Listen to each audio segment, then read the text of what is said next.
Saya ni sakit Ustaz Abdul Somad. Pergilah ke hospital.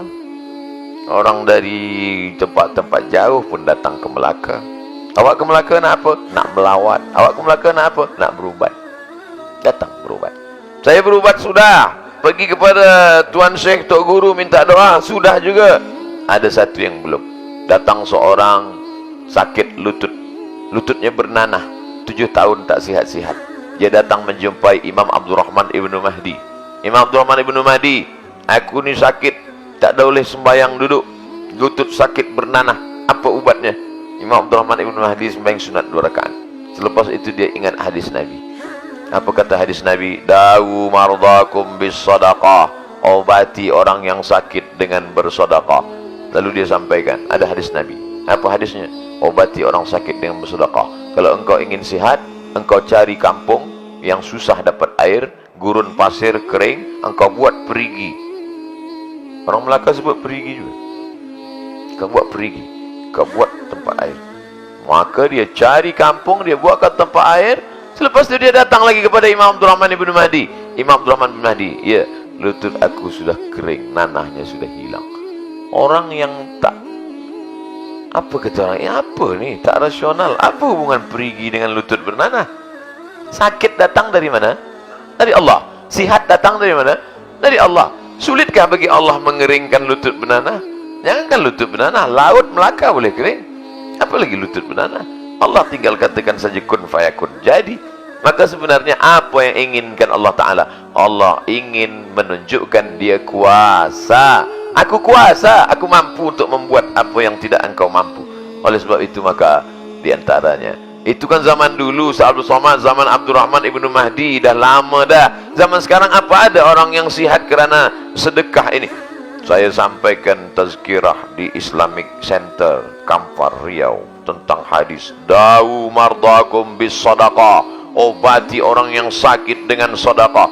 Selepas saya tazkirah, turun, kami makan, datang jamaah. Ustaz Abdul Somad, ya, dulu istri saya kena penyakit di rahimnya, maaf, masa kami scan ada kista. Orang Melaka sebut kista juga.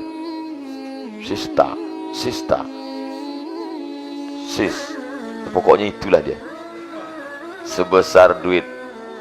Dia tengok sebesar duit. Kata doktor, tuan, ini istri tuan mesti operation. Ini mesti dihilangkan. Tapi nanti mudaratnya besar. Sebab kalau ini dihilangkan, rahimnya hilang. Kalau rahimnya hilang, apa maknanya? Dia tak boleh mengandung lagi. Banyak perempuan kalau doktor cakap ini mesti dihilangkan, rahim hilang, menangis dia meleleh air mata. Istri dia menangis, laki dia pula senyum. Kenapa dia senyum? Tanyalah. Tak boleh. Rupanya dia ingat hadis Nabi SAW, dawu mardakum bis sadaqah, sadaqah. Dia panggil, dia jemput anak yatim, bagi makan. Dia pergi pada fakir miskin, bagi. Dia pergi ke masjid, dia tolong. Dia buatkan perigi, dia buatkan tempat wuduk, dia buatkan toilet. Dia cek lagi, rupanya mengecik, hilang. Cek lagi, doktor pun heran. Awak makan apa? Tak ada, makan asam pedas ya. Kenapa ini hilang? Rupanya hadis Nabi. Kami yakin betul Ustaz Somad dengan ini. Aku tak percayalah. Aku dah sedekah hari-hari tak hilang juga. Rupa sedekah RM3. Mana hilang? Cubalah banyak sikit. Oleh sebab itu maka Allah Subhanahu wa taala, innallaha, sesungguhnya Allah Subhanahu wa taala akan mengampuni segala dosa-dosa kita.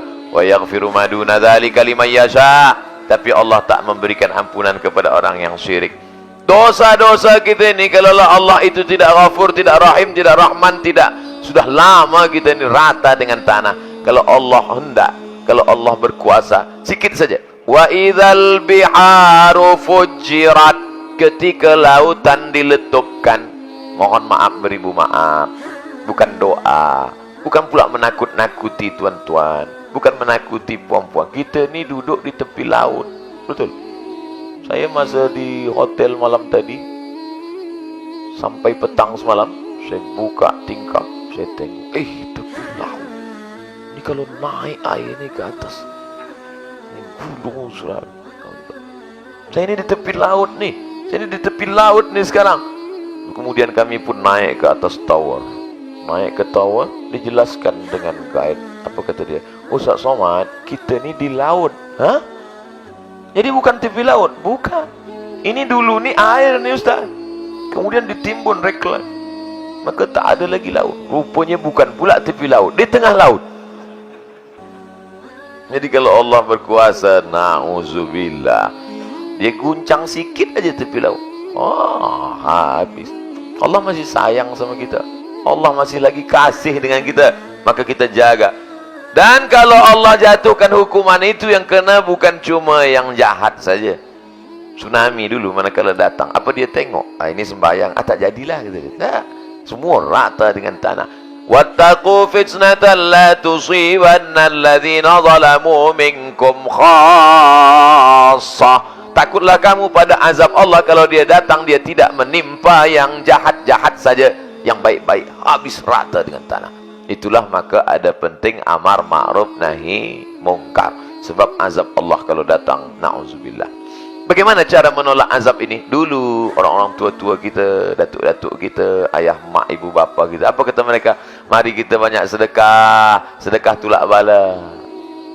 Di Melaka sebut sedekah tolak bala je. Sedekah tolak bala.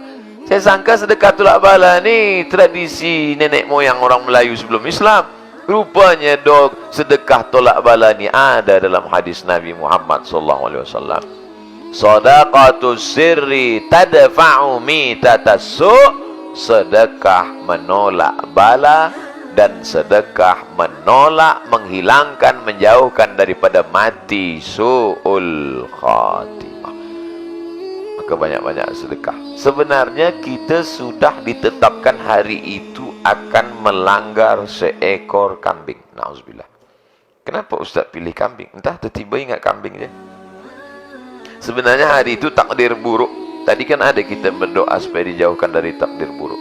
Allahumma hadini fi man hadait wa afini fi man afait wa tawallani fi man tawallait wa barik li fi ma atait wa qini bi rahmatika syarra ma qadait. Jauhkan aku daripada takdir buruk.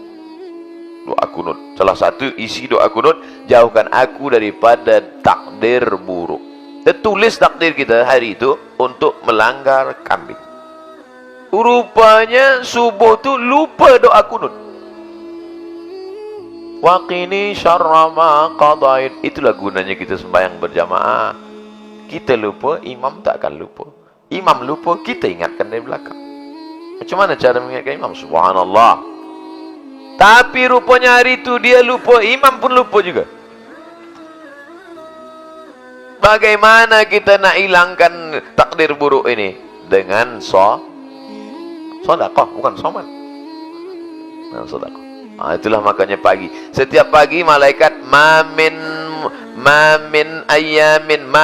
muslimin yusbihu. Setiap orang beriman yang hidup pada waktu subuh, maka Allah kirimkan dua malaikat. Apa kata malaikat?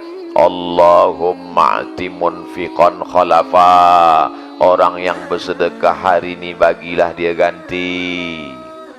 Siapa yang bersedekah hari ini, bagi dia ganti. Tapi Allah ni adil. Yang tak bersedekah, Allah bagi juga malaikat. Apa kata malaikat? Allahumma ati mumsikan talafa. Yang tak bersedekah, binasakanlah harta bendanya. Siap-siaplah. Bagaimana kita nak menolak ini? Tolaklah dengan sedekah, sedekah, sedekah. 727. Lama juga 730. Tak ada lah. Kita ni kalau tuan-puan yang biasa bagi kuliah, yang biasa bagi speech depan orang banyak, itu terasa. Kalau hati orang itu terbuka, itu kita pun menyampaikan tu lapang, rasa kejap. Tapi kalau hati orang tertutup, kalau hati dia tertutup, tak terlampau, mata dia pula tertutup, itu lama. Lama terasa kita bagi tazkirah. Tengok jam macam mati jam.